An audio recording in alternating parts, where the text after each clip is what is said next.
Good morning, or good afternoon, wherever you may be, or good evening, or good night. This is Jen at JensArtyInclinations, a place to create, share, and play. Hello, it's Junk Journal January time, which is hosted by Meg's Journals, and here are all the prompts. With today's prompt, Crumpled.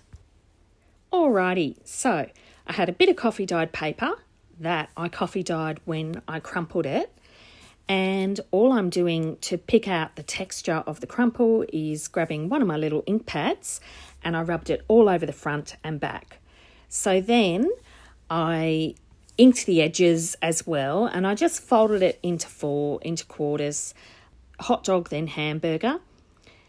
And what I thought was I'd do a really simple journaling piece using that as my background. So I had these smaller pieces of coffee dyed paper that were all roughly the same size. I did a little bit of stamping down the edge of each of them just to make sure that, to give an indication that it's something that you can write on. And I stamped all of them off along the edge and then I pasted each of them down into the crumpled piece of paper. So yeah, I like the texture. Sometimes I think I get overcomplicated when I'm doing things, and it's nice to remember just to do some simple things as well. The lovely thing about the crumpled paper is it's almost like you're holding a padded envelope when you actually hold the piece. I love that. And so you've still got that nice smooth piece that you can write on and journal in, but it just feels really, really nice. And it's a nice way to use a piece of crumpled paper. So then it was just down to decorating. So little butterfly, always got to use a butterfly, haven't I? And I just did some stenciling on the background this time. So I had this lovely tree stencil and I had a big butterfly stencil as well. So I just did vintage photo for the tree. And then once I'd done that, I had this butterfly stencil and I used weathered wood on that. So it was both distress inks.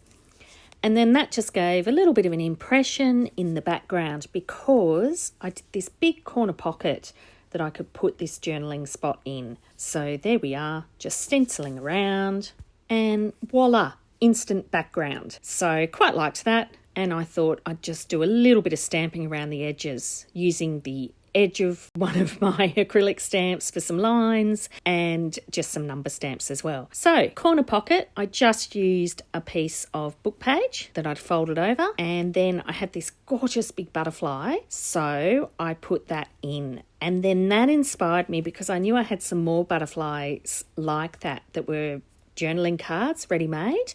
So I did some really quick corner pockets just of a single layer because this book page, it's vintagey and you know those ones that have the thicker pages, so it's a nice thick page. And I thought I'd add another couple of little corner pockets into the journaling spot.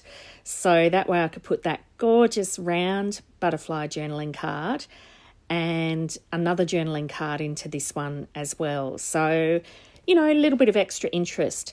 At first, I thought I'd use that one, but then I think I changed that journal card in the end because I had another one that was similar. So then it was just adding some labels and so forth. What I'm doing here is I'm just putting some tape. I should have put the butterfly on the corner pocket before I put it down, but I was putting some tape underneath it just so that the journaling spot could slide nice and easily. Yes, see, I did change the journaling card that I popped in because I thought it was nice to have two roundish shaped ones. But yeah, that way it slides in and it doesn't catch at all.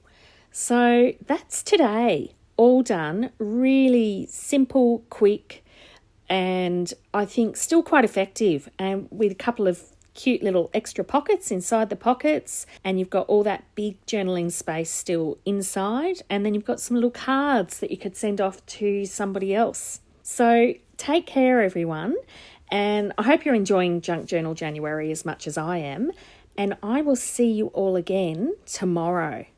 I'd love it if you could leave me a comment below. Hit the like button if you enjoyed what you saw today. And of course, please subscribe if you haven't already. I will see you next time. And in the meantime, keep creating. Enjoy!